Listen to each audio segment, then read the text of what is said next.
Thế giới hôm nay xin chào các bạn. Có lẽ bạn đã từng xem rất nhiều video ghi lại cảnh động vật liều mình cứu người, cho thấy chúng cũng có tình cảm, lòng trung thành. Thì tất nhiên, ở thực tế cũng có không ít trường hợp con người cũng đã liều mình cứu động vật, thậm chí còn không màng đến tính mạng của mình. Để biết lòng yêu thương của con người đối với động vật bao la đến giường nào, các bạn hãy cùng Thế giới hôm nay khám phá video Camera vô tình quay lại những người liều mình cứu động vật khó tin nhất.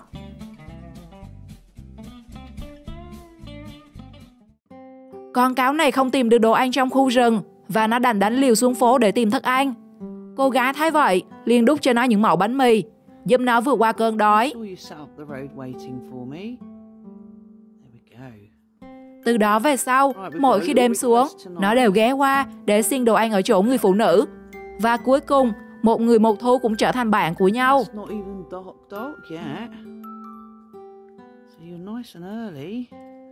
Said I've got to say hello to you. Lots of other people have said to say hi. Look at my legs. Hey, how's your day been? All right? How are you? Oh, and there's Baby Chip as well. Good boy.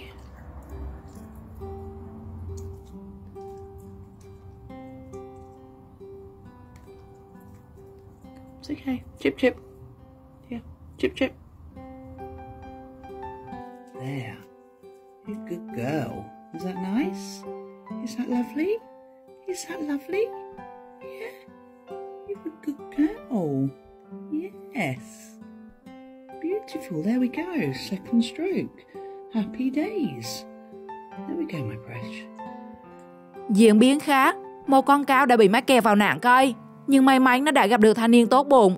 Anh ấy đã cố gắng làm mọi cách để giúp nó giữ lại được cái chân của mình.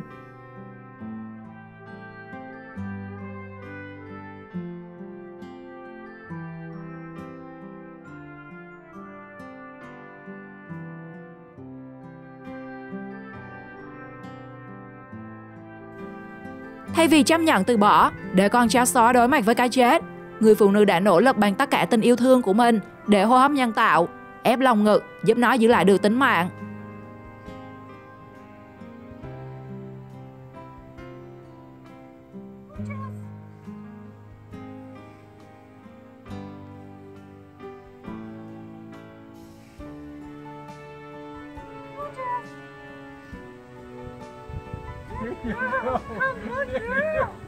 Nụ cười và giọt nước mắt của người phụ nữ khi nhìn thấy con sói tỉnh lại cho thấy cô ấy đã dành cho nó một tình cảm hết sức đặc biệt.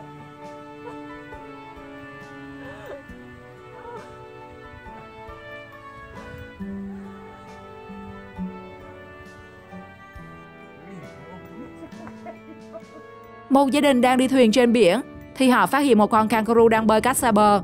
Dường như nó đang bị mất phương hướng, trông nó mệt mỏi.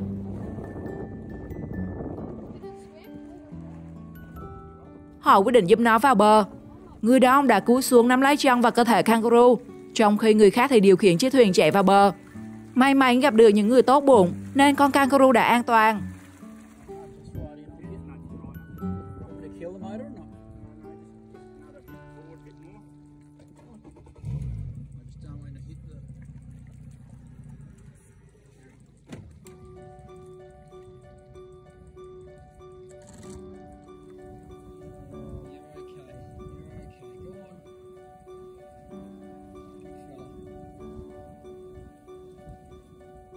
Người đàn ông đang vật lộn với con cá sấu bên dưới cái hồ và bất ngờ khi ông ấy lôi con cá sấu lên bờ, cố gắng mở miệng của nó để cứu chú chó nhỏ của mình.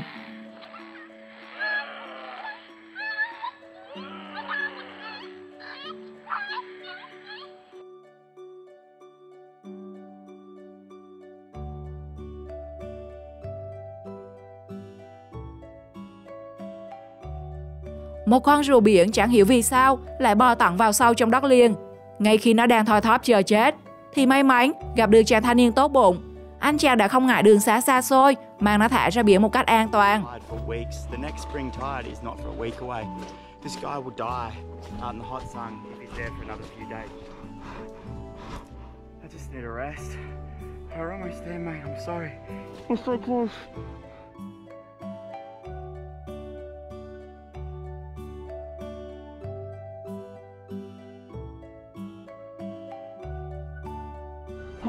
Can you do it? Oh. Oh. Yes. Oh, the best. Ở Indonesia, người ta phát hiện một con cá sấu bị một chiếc lốp xe quấn quanh cổ trong suốt 6 năm liền. Nhưng chẳng ai dám giúp đỡ bởi chúng rất hung dữ và nguy hiểm. Cuối cùng, một chàng trai gan dạ đã giúp tháo chiếc vòng thành công.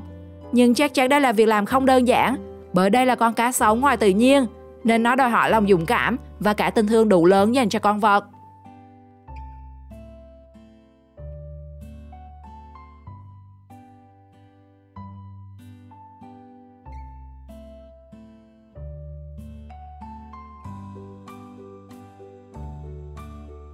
Trong mùa hạn hán ở Australia, 2 người chạy xe đạp đã cứu một con koala đang khát nước trầm trọng. Họ đã nhường chai nước mà mình mang theo và đút cho nó uống. Con koala đã ngửa cổ uống một cách như chưa từng được uống.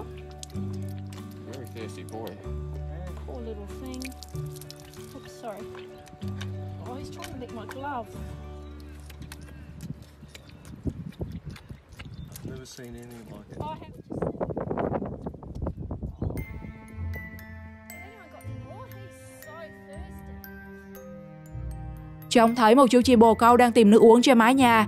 Dù đang bị cản trở bởi khung sắt, nhưng cậu bé vẫn cố gắng đưa nước ra ngoài để con bồ câu được đỡ khát.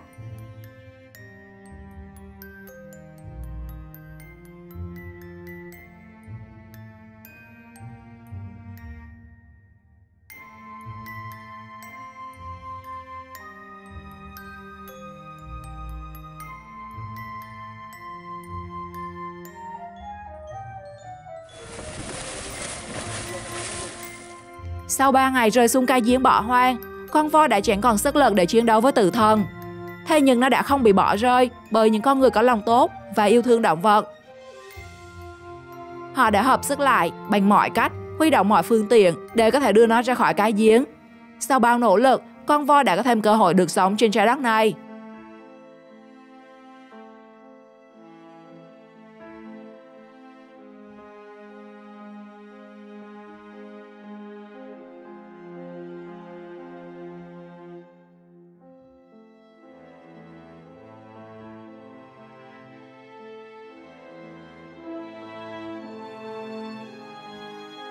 Một con báo hoa mai mắc kẹt đầu vào trong một cái chậu khi đang cố uống nước, có lẽ vì quá khát.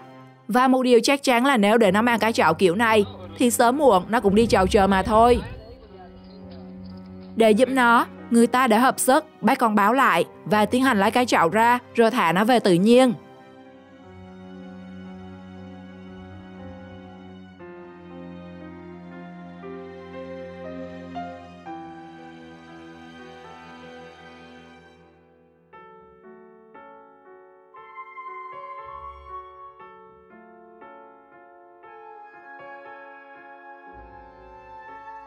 Chàng trai đã giúp con lừa được nhanh chóng trở về bên mẹ. Nên dù chỉ là loài động vật, nhưng dường như chúng cũng biết cảm ơn khi đưa tay nắm lấy tay của chàng trai.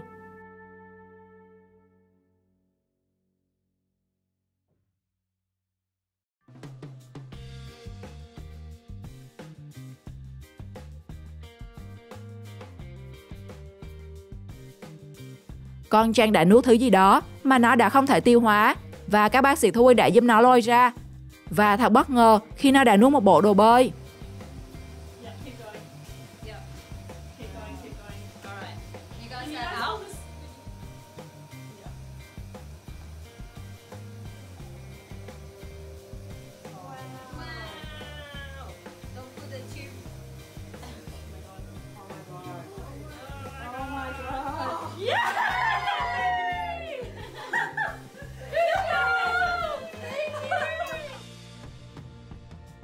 Con chim mệt mỏi vì bay quá lâu, nhưng may mắn nó đã được quá giang người chơi dù lượn một đoạn.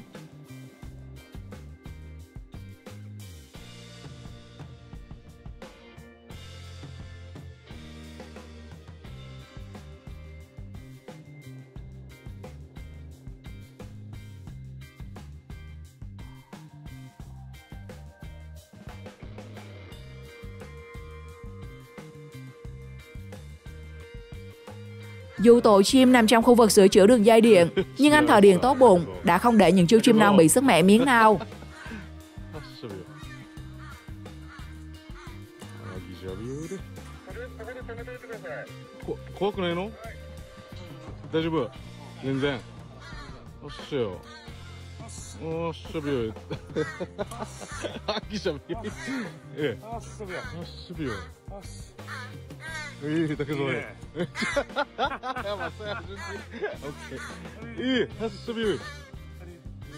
Bị kẹt đầu vào trong một chiếc ly nhựa và lủi thủi vì không nhìn thấy đường. Nhưng con trồn hôi đã gặp được người tốt giúp đỡ nó.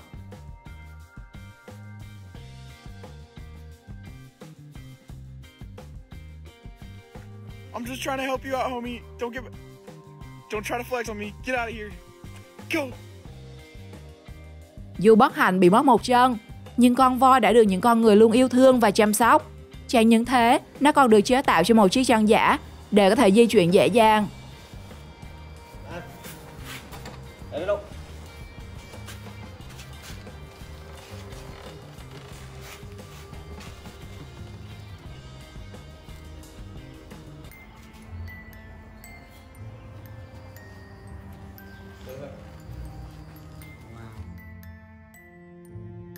Vì khát nước nên con lợn biển cứ lượn lờ quanh cái chiếc thuyền.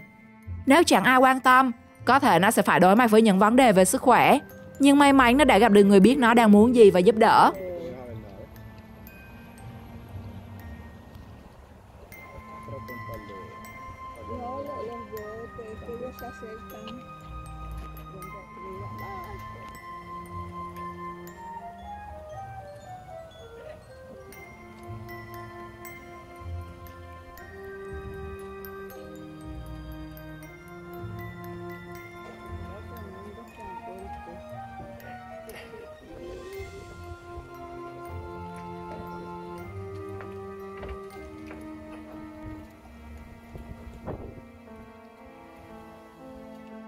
Biết rằng xung quanh chẳng có cây hoa nào để chim ruồi hút mật, chủ nhân của đoạn video này đã sáng tạo ra cách để con chim ruồi có thể sống và tồn tại.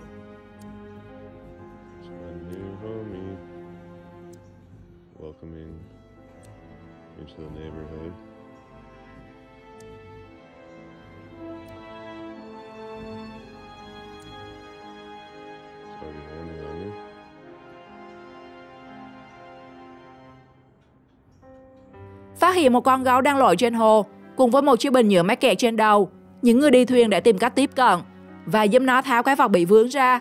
Dù không mấy dễ dàng, nhưng không ai muốn làm ngơ trước một con vật đáng thương như thế. Brady, slow down. I have to be. I know. It's just a baby bear here. Come here, big guy. Come on. Circle around, Brady. Circle around quick. Brady, just get around him. Keep coming. Yep. Keep coming.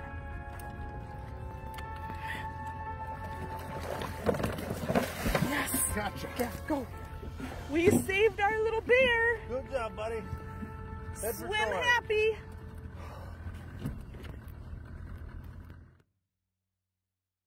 Cũng như con người, tất cả các loài động vật đều có quyền được sống và được bảo vệ. Có lẽ vậy, nên dù chỉ là một con dơi bị rơi xuống nước, nhưng người ta vẫn cố gắng giúp nó được sống.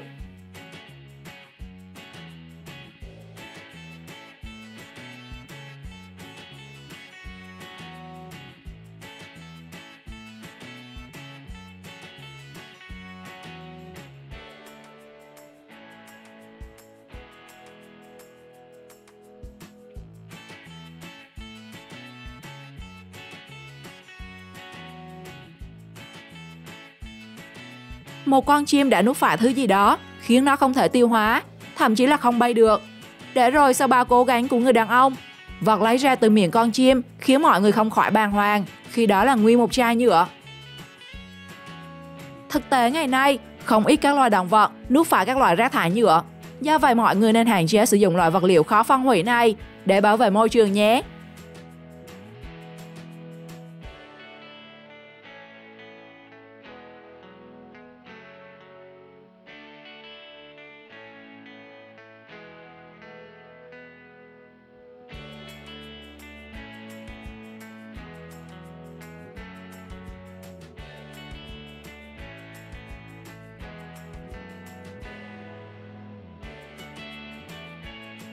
Dù đang quay video, nhưng khi phát hiện chú chó bị rơi xuống nước, cô gái đã không ngần ngại lao vào trong hồ bơi để cứu chú chó của mình.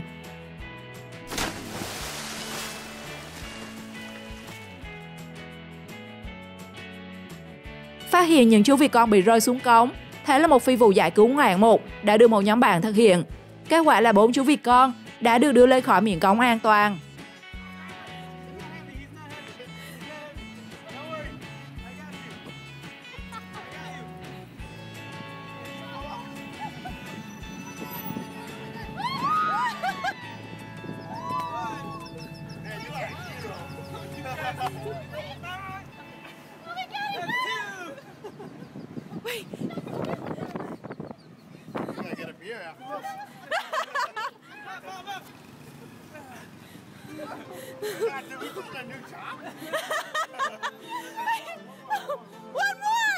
One more coming.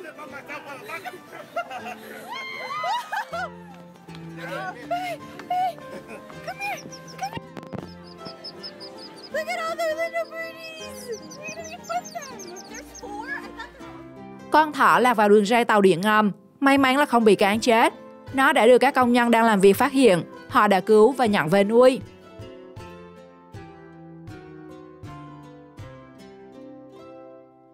Diễn biến khác, một con thỏ bị mắc kẹt khi đang cố chui qua hàng rào. Thay vì biến thành món thỏ quay, nó đã được một người tốt bụng nào đó cứu và thả về với tự nhiên.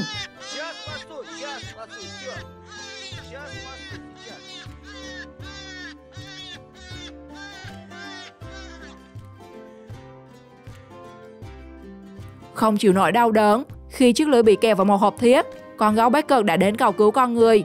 Nó đưa cái miệng và cả món đồ đã hành hạ, khiến nó không thể ăn uống trong thời gian qua.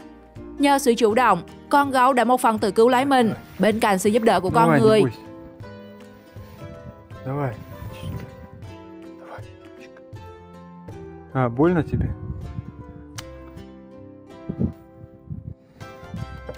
Давай. Ну чё ты лапами своими меня не трогай. Давай. Моську суй. Моську давай. Давай. Да ты сюда суй, да, молодец. Давай. Ну чё ты? Трогай, все, понял? Давай, аккуратно. Пусти или что? У него уже челюсть застряла. Давай. Мишка. Подожди, куда ты суешь? Да, у него там язык за это. Да. Миша. Đang đi trên đường, nhưng hai thanh niên đã dừng xe lại để giúp đỡ vịt mẹ tìm lại đàn con của mình. Số là mấy chú vịt con bị lọt hết xuống cống. Trong khi vịt mẹ hoang mang, thì hai vị cứu tinh xuất hiện.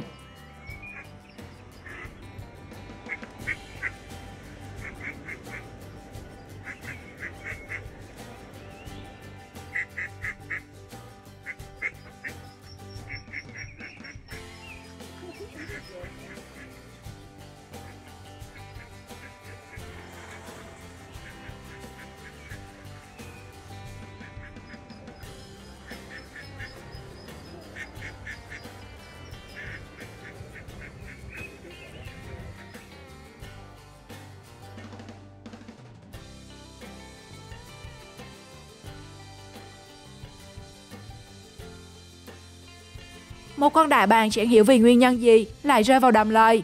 Tưởng chừng số phận vị vua bầu trời sẽ dừng lại ở đây. Nhưng nó đã may mắn được người ta phát hiện và tiến hành cứu hộ. Nhưng khoảnh khắc khó khăn khi tiếp cận và đưa được con đại bàng vào bờ khiến ai cũng phải khâm phục.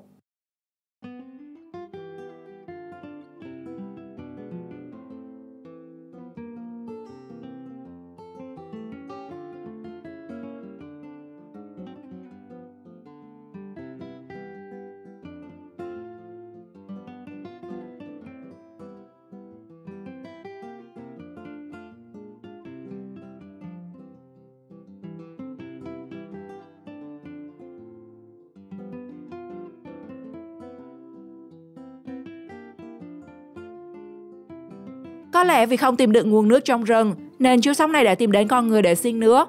Chắc là cảm nhận mình gặp được người tốt, nên con sóc không ngần ngại bò luôn lên tay chàng trai để được anh cho uống nước nhiều hơn.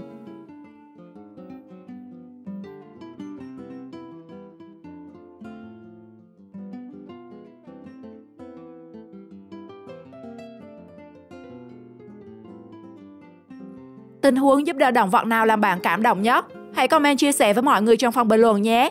Xin chào và hẹn gặp lại!